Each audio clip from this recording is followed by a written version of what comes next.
दिखाई देती है जैसे दिखाई दे रही है, इसे ब्लैक बग कहते हैं। और ब्लैक बग के कंट्रोल के लिए आप प्रोफेनोफोस 40% प्लस साइपरमेथ्रिन 5% दोनों का कॉम्बिन। एक सवाल बहुत ज्यादा उमड़ रहा है किसान भैया के भीतर जो है, मतलब क्या है कि जी आपने पहले जो है कोराजिन की जो सलाह दी, लेकिन अब जो है एकदम से ट्वेंटा की तरफ क्यों जाए? आखिर ये ट्वेंटा है क्या चीज, और इस फॉर्मुलेशन का जो है क्यों यूज करना जरूरी है कोराजिन की जगह? देखो बहुत सही राम भाई, किसान महकमा यूट्यूब चैनल फेसबुक पेज पे आपका स्वागत है। तो आज का जो विषय है वीडियो बनाने का, पहले तो हमारे जो मिल के अधिकारी हैं वो सब जुड़े हुए हैं, पास में जो और किसान भी हैं उनके बारे में भी जानकारी देंगे। और आज का जो मेन टॉपिक है वो ये है कि किसान इस समय जो है top borer, pyrilla, leaf binding, black bug, black smut, कई तरीके की बीमारियों से जो है उसकी फसल ग्रस्त है। तो आज का जो विषय है वो ये है कि किसान कम से कम दवाई यूज करके इनसे रोगों से कैसे बच सके है। सामने कुशलवीर सिंह जी हैं, एक बार उनसे परिचय लेंगे, फिर उसके बाद जो है जानकारी लेंगे। ठीक है भैया? नमस्कार जी सभी श्रोताओं को, मैं Kushalveer, senior cane development manager Simbhaoli sugars limited Simbhaoli. जैसा आज का आपका सवाल है कि गन्ने में लगने वाली, यानी दूसरे शब्दों में कहो कि मई माह में गन्ने को कौन कौन से कीट और बीमारियां ग्रसित करते हैं या कौन कौन से कीट बीमारी हानि पहुंचाते हैं, उनसे हम कैसे फसल बचाए। सबसे पहला तो यह है कि गन्ने के प्रमुख कीट में चौथी बेधा कीट कहा जाता है, जिसकी 5 पीढ़ियां नुकसान करती है। पहली पीढ़ी का अटैक, जो गन्ना जमा हुआ था या पेटी फूटी हुई थी, उसमें अप्रैल माह में काफी नुकसान देखने को मिला है। उसके बाद अब मई जैसे स्टार्ट हुआ है, इसकी जो मौत है, इसकी जो एडल्ट है जिसे सफेद तितली कहते हैं, वो दिखाई दे रही है, वो एगलिंग करेगी। और ये समझो कि 10 मई से मैं मानता हूं कि इसकी सेकंड ब्रूड का भी अटैक हो जाएगा। वही पुरानी बातें हैं कि गन्ने को टॉप बोरर से बचाने के लिए एफएमसी की ट्वेंटा 50 मिलीलीटर दवाई को 400 लीटर पानी में घोल के, जैसा ये सूखा खेत है पहले इसमें ड्रेंचिंग करेंगे मोटी धार से और फिर पानी लगाएंगे, ये इसका सही तरीका है। इसके स्थान पे सुपर सिक्सर है जिसमें CTPRL 18.5% है, 150 ml, इमामेक्टिन 5% है, 100 ml, और आपका ग्रोथ प्रमोटर ग्रोमोर करके है 250 ml। तो इस तरह से 500 ml का ये पैक है, इसको भी आप ऐसे 400 लीटर पानी में घोल के ड्रेंचिंग करेंगे। इसके स्थान पे आप जो फटेरा है जिसमें CTPRL 0.4% ग्रेन्यूल है, उसकी 8 किलोग्राम मात्रा, चाहे वो सिंगम हो, चाहे फटेरा हो, या वर्टागो, सिजेंटा की वर्टागो 5 किलोग्राम प्रति एकड़ की दर से लाइन डाल के आप खेत में लंबे समय तक 10 दिन तक नमी बनाए रखें, क्योंकि ये दवाई नमी के माध्यम से ऊपर की तरफ चलती है। दूसरे, जैसे टॉप बोरर की तितली उड़नी शुरू होगी, ऐसे ही किसान भाई अपने खेतों में लाइट ट्रैप की व्यवस्था जरूर करे, क्योंकि बायोलॉजिकल कंट्रोल ट्राइकोग्रामा कार्ड से तो इस टाइम पे बहुत सफलता नहीं मिल पाएगी, क्योंकि टेम्परेचर बढ़ा हुआ है। और आप लाइट ट्रैप का प्रयोग करें शाम के समय 2 घंटे 7 बजे से 9 बजे तक आप चार्जेबल LED लगा के ट्रैप में, या बिजली का बल्ब लगा के उसके कंटेनर में पानी और डीजल की बूंद डाल के आप इसके एडल्ट कीट को कंट्रोल कर सकते हैं, जो ना अंडे देंगे, ना लार्वी निकलेगी, ना आपकी फसल को नुकसान होगा। इस तरह से आप टॉप बोरर से बचाव कर सकते हैं। दूसरा है पायरिला। पायरिला के लिए मैं किसी दवाई की किसान को सलाह नहीं देता, क्योंकि पायरिला का प्राकृतिक शत्रु एफ्रिकेनिया मेलानोलुका काफी मात्रा में खेतों में मौजूद है। तो किसान भाई केवल खेतों में नमी बनाए रखे और उससे ही आपका पैरासाइट बढ़ जाएगा, और पैरासाइट ही पायरिला को कंट्रोल करने का सही तरीका है। दूसरी बात आती है लीफ बाइंडिंग कह लो या पोका बोइंग कह लो। पोका बोइंग कुछ पेडी के खेतों में जब बरसात हुई थी दिखाई दिया था, लीफ बाइंडिंग दिखाई दे रही है। इसके लिए आप 500 ग्राम कॉपर ऑक्सीक्लोराइड को 200 से 250 लीटर पानी में घोल बना के प्रति एकड़ की दर से स्प्रे कर सकते हैं, या इसके लिए कोनिका 250 ग्राम प्रति एकड़ की दर से भी आप स्प्रे में प्रयोग कर सकते हैं। इससे इसको भी कंट्रोल किया जा सकता है। दूसरे, एक बचा है ब्लैक बग। ब्लैक बग का मतलब है कि वो कीड़ा गोफ के अंदर, इस गोफ के अंदर काली काली चींटी दिखाई देती है जैसे दिखाई दे रही है, इसे ब्लैक बग कहते हैं।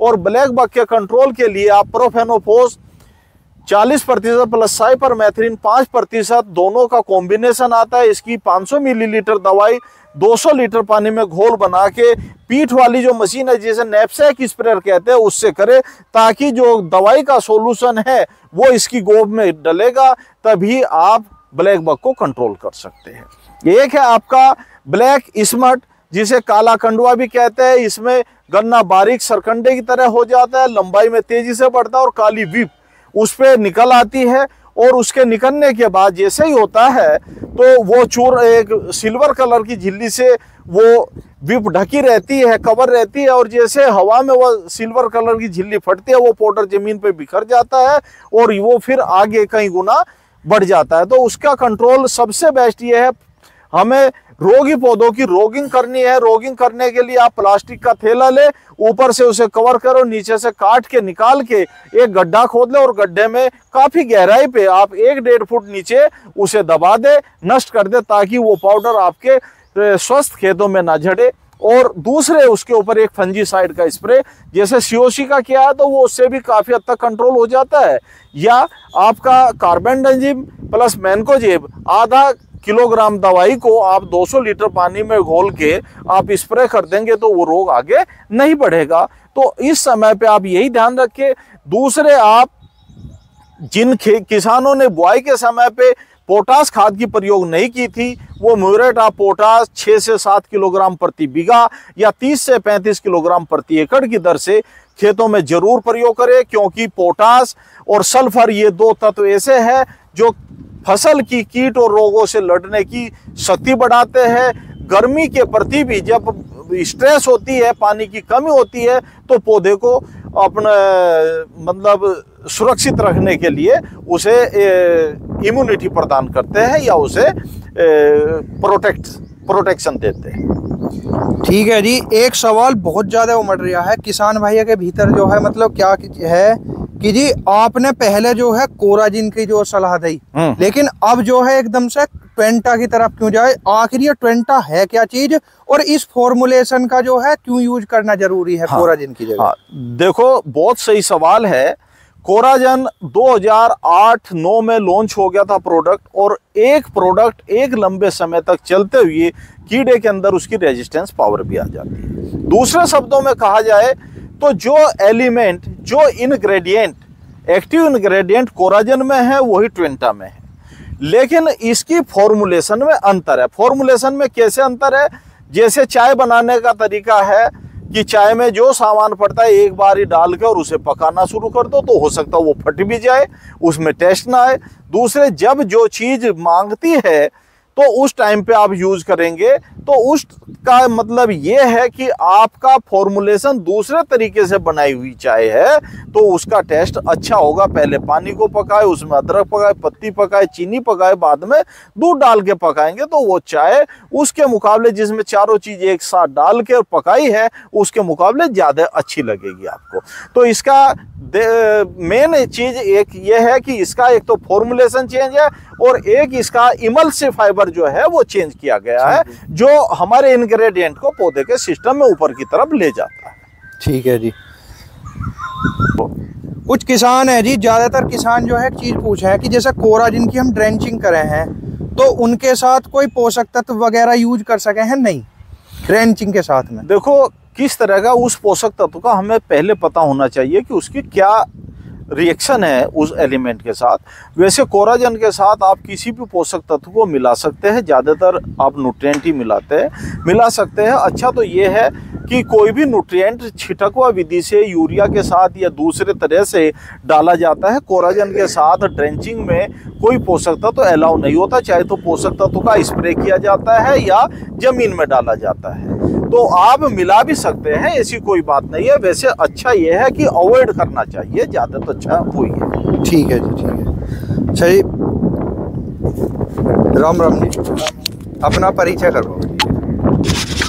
मेरा नाम अमानुल्लाह खान है जी। मैं असिस्टेंट जनरल मैनेजर केन हूँ सिंबावली शुगर मिल में जी। और कुशलवीर सिंह ने जो जानकारी दी है, हमारे साथी हैं, बहुत अच्छी जानकारी दी है, किसानों के लिए बहुत लाभदायक। ठीक है जी, ठीक है। अपना परिचय करवाओ जी। एक मेरा नाम भूरिया है जी। सफियाबाद लोटी से जी। ये हमारे टैंक मैनेजर जी हैं जी। पंडित जी हैं, किसान हैं, किसानों का गन्ना है। जैसे अब इस टाइम जो है एक साथ कई बीमारी जो है किसान के सामने आ रही है गन्ने में, तो जैसे हमारे कुशलवीर सिंह जी ने जानकारी दी है, तो जानकारी सही लगी या कुछ नहीं सही है, है? नहीं सही है, बढ़िया बताई है जो है कुशलवीर जी ने जो बताई है, उससे जो तजर्बा भी होएगा, किसानों को फायदा पहुँचेगा इस बात का। राम राम भैया। राम राम। अपना परिचय करवाओ भैया। मेरा नाम योगेंद्र कुमार है और मैं ग्राम सफियाबाद लोटी से एक किसान हूँ जी। और जैसा कि आज जो है क्या नाम है हमारे डेवलपमेंट के अधिकारी हैं, ये हमारे सिम्बावली शुगर फैक्ट्री से श्री कुशलवीर सिंह जी, इन्होंने बहुत अच्छी जानकारी दी है और पहले से भी ये जो है बहुत हम इनकी गाइडलाइन का जो है क्या नाम है उपयोग करते हैं, जो भी ये बात बताते हैं उस चीज़ को फॉलो करते हैं हम, और इनके संरक्षण में हमें बहुत जो है क्या नाम है गन्ने में लाभ मिलता है। ज़्यादातर हम कोशिश करते हैं कि हम इनके जो ये बात बताते हैं उनका हम जो है क्या नाम है पूरी तरीके से लागू करें अपनी खेती में, बहुत लाभ मिलता है। एक खास बात बताओ जी। जैसे हम जो है काफी वीडियो कर रहे हैं भाई, 2 साल से वीडियो कर रहे हैं, किसान भाई देख भी रहे हैं, क्या वास्तव में आप पहले वीडियो देखें उस बिना वीडियो देखे जैसे अपने तरीके से खेती करें और आज के टाइम में खेती करें तो लागत कम हुई और उत्पादन में कुछ फर्क पड़ा? हाँ, उस चीज़ में बिल्कुल फ़र्क पड़ा है जी। पहले तो ऐसा था कि जैसे कि जो है क्या नाम है किसानों ने ड्रेंचिंग कर दी, जैसे कोराजन की हम ड्रेंचिंग कर दे तो सूखे में कर दी, उसमें लगातार हम लाइट की दिक्कत होगी, पानी ना लगा पाए। तो अब जैसा कि इनकी गाइडेंस है तो उसमें बहुत हर चीज़ का फ़ायदा मिलता है जी। बहुत बातों का हमें जो है नॉलेज हो जाता है इनके कहने से, तो उस चीज़ का बहुत हम इनका आभार प्रकट करना चाहेंगे कि बहुत जो है क्या नाम है बहुत अच्छी जानकारी दे रहे हैं हमारी सिम्बावली शुगर फैक्ट्री की तरफ से। ठीक है। जैसा कि भैया आज की जो वीडियो है इसमें जो है तुम्हारा टॉप बोरर और जी leaf binding, pyrilla, black smut, black bug, कई तरीके की बीमारी के बारे में जानकारी दी गई। अगर वीडियो अच्छी लगी हो वीडियो को लाइक करें, किसान भाई अपने कमेंट जरूर करें, किसी भाई को कोई समस्या हो। राम राम जी।